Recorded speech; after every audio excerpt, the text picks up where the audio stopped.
রূপচাঁচিয়া উপজেলা গৃহ নির্মাণ শ্রমিক ইউনিয়ন কর্তৃক আয়োজিত অন্ধকার 1 মে আন্তর্জাতিক শ্রমিক দিবস উদযাপন র্যালি ও আলোচনা সভার সম্মানিত সভাপতি, সম্মানিত প্রধান অতিথি সহ অত্র সংগঠনের কার্যনির্বাহী কমিটির সদস্যরা এবং আমার সামনে উপবিষ্ট আমার প্রান্তীয় নির্মাণ শ্রমিকগণ সকলকে জানাই বাংলাদেশ প্রগতিশীল নির্মাণ শ্রমিক ফেডারেশনের পক্ষ থেকে সংগ্রামী শুভেচ্ছা ও আন্তরিক অভিনন্দন। সংগ্রামী সাথী বন্ধুগণ, আপনারা সকাল থেকে সন্ধ্যা পর্যন্ত অনেক বক্তার বক্তব্য শুনেছেন, অনেক আলোচনা শুনেছেন। তাই আমি আমার আলোচনা খুব বেশি দীর্ঘায়িত করতে চাই না। আমি প্রথমে ধন্যবাদ জানাচ্ছি এই রূপচাঁচিয়া উপজেলা গৃহ নির্মাণ শ্রমিক ইউনিয়ন রেজিস্ট্রেশন নাম্বার 091 এর কার্যনির্বাহী কমিটিদেরকে, যারা তাদের এই 1 মে আন্তর্জাতিক শ্রমিক দিবসের এই অনুষ্ঠানে আমাকে কথা বলার সুযোগ করে দিয়েছেন। সংগ্রামী সাথী বন্ধুগণ, আমি যে কথাটি বলতে চাই তা হলো, আপনারা জানেন বাংলাদেশ স্বাধীন হয়েছিল 1971 সালে এবং 1972 সালে এই স্বাধীন রাষ্ট্র কিভাবে পরিচালনা হবে তার জন্য একটি সংবিধান তৈরি করা হয়েছিল। অথচ এই রাষ্ট্রের প্রায় 80% শ্রমিকের জন্য শ্রম আইন তৈরি হলো 2006 সালে এবং এই আইনটি ব্যাপকভাবে ডিসকাস করে বিধিমালা তৈরি হয়েছে 2015 সালে।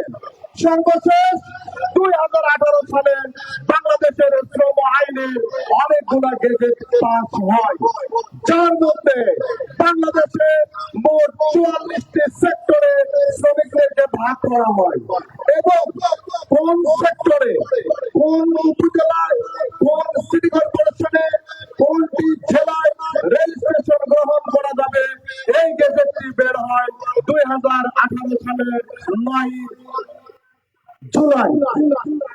আমরা 2018 সালের 9 জুলাইয়ের আগ পর্যন্ত যারা যেই সংগঠনের সদস্য থেকেছিলাম তাতে কোনো সমস্যা ছিল না, কারণ সে পর্যন্ত আইনের বাধা বিপত্তি ছিল না। ঠিক সামনে করে পাকিস্তানের সময় 1971 আগ পর্যন্ত যে আইন ছিল সেই আইন 1972 সংবিধান তৈরি হওয়ার পরে আর বাংলাদেশে চলে যায়। কি চলেছে? আমরা যদি কেউ পাই 1971 সালের আগে পাকিস্তানের যে আইন ছিল সেই আইন মেনে আমরা এখন স্বাধীন বাংলাদেশে চলবো, তাহলে কি আমরা চলতে পারবো না? রাষ্ট্রদ্রোহী হব, নিশ্চয় আমরা রাষ্ট্রদ্রোহী হব। অতএব আমাদের গল্প 2018 সালের 9 জুলাইয়ের পর থেকে 2018 সালের 9 জুলাই বাংলাদেশে নির্মাণ সেক্টরে, সিটি কর্পোরেশনে অঞ্চল ভিত্তিক এবং অন্যান্য ক্ষেত্রে উপজেলা থানা ভিত্তিক নির্মাণ সেক্টরের ট্রেড ইউনিয়ন গঠন করার জন্য এই রাষ্ট্রের সরকার আইন করে দিয়েছে। আমরা কি তাহলে আগের আইন মানবো নাকি এখনকার আইন মানবো? অবশ্যই আমরা এখনকার আইন মানবো। আমি বলতে চাই 2018 সালের 9 জুলাইয়ের পর থেকে আমরা শ্রমিক নেতৃবৃন্দগণ খুব চিন্তা ভাবনা করে, যেহেতু দেখলাম উপজেলা ভিত্তিক সংগঠন আইনগতভাবে বৈধ হয়েছে, তাই আমরা এই বগুড়াতে যে দুষ্কৃতিকারী জেলা সংগঠন রয়েছে নির্মাণ সেক্টরে, সংগ্রামী সাথী বন্ধুগণ, আমি বলতে চাই যেহেতু সরকারের আইন মেনে আমরা রেজিস্ট্রেশন গ্রহণ করে সঠিকভাবে আইন মেনে এই উপজেলাতে আমরা কার্য পরিচালনা করে আসছি, সেহেতু এই উপজেলাতে আপনারা জানেন এখন পর্যন্ত বৈধ 2টি রেজিস্ট্রেশন রয়েছে। একটি হলো রূপচাঁচিয়া উপজেলা গৃহ নির্মাণ শ্রমিক ইউনিয়ন, যার রেজিস্ট্রেশন নাম্বার বগুড়া 091। আরেকটি হলো রূপচাঁচি উপজেলা গৃহ ইমারত নির্মাণ শ্রমিক ইউনিয়ন, যার রেজিস্ট্রেশন নাম্বার বগুড়া 110। এই দুইটি রেজিস্ট্রেশনের সদস্যরা যার যার সংগঠনের চাঁদা দিবেন, বৈধ চাঁদা সবসময় পরিশোধ করবেন। এই দুইটি রেজিস্ট্রেশনের বাহিরে যদি আর কোন রেজিস্ট্রেশন উপজেলা ভিত্তিক হয়, তাহলে তাদেরকে আমরা সম্মান করব, কিন্তু উপজেলা ভিত্তিক রেজিস্ট্রেশন নয় এরকম কোন সংগঠনকে আমরা 50 পয়সা চাঁদা দিব না।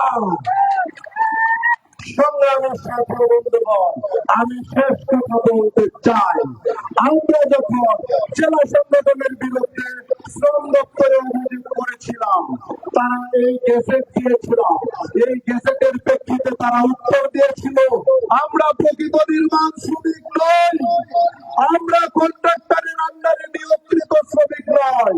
আমি বলতে চাই, যেদিন আপনারা এই উত্তর লিখেছেন তার পরের দিন থেকে সরকারি স্থাপনাগুলোতে আপনারা কাজে গেছেন কোন লজ্জায়?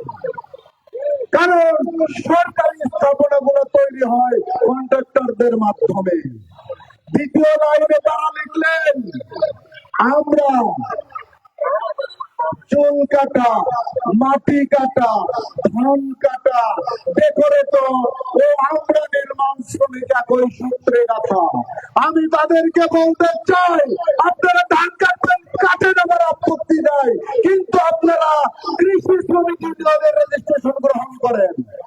আপনারা চুল কাটবেন, কাটেন, আমার আপত্তি নাই, আপনারা সেলুন শ্রমিক ইউনিয়নের রেজিস্ট্রেশন করেন।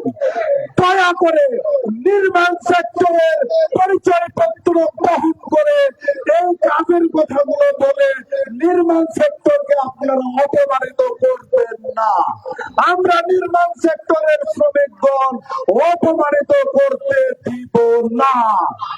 প্রয়োজনে আমরা নিজেদের অধিকার রক্ষা করার জন্য 1886 সালে আমেরিকার শিকাগো শহরে যেমন একটি আন্দোলন হয়ে এই মে দিবস রচনা হয়েছিল, আমরা এই মঞ্চ থেকে ঘোষণা করতে চাই আপনাদেরকে অবৈধভাবে এই উপজেলা থেকে উৎখাত করার জন্য প্রয়োজনে আমরা আরো একটা মে দিবস স্থাপনা করবো ইনশাআল্লাহ।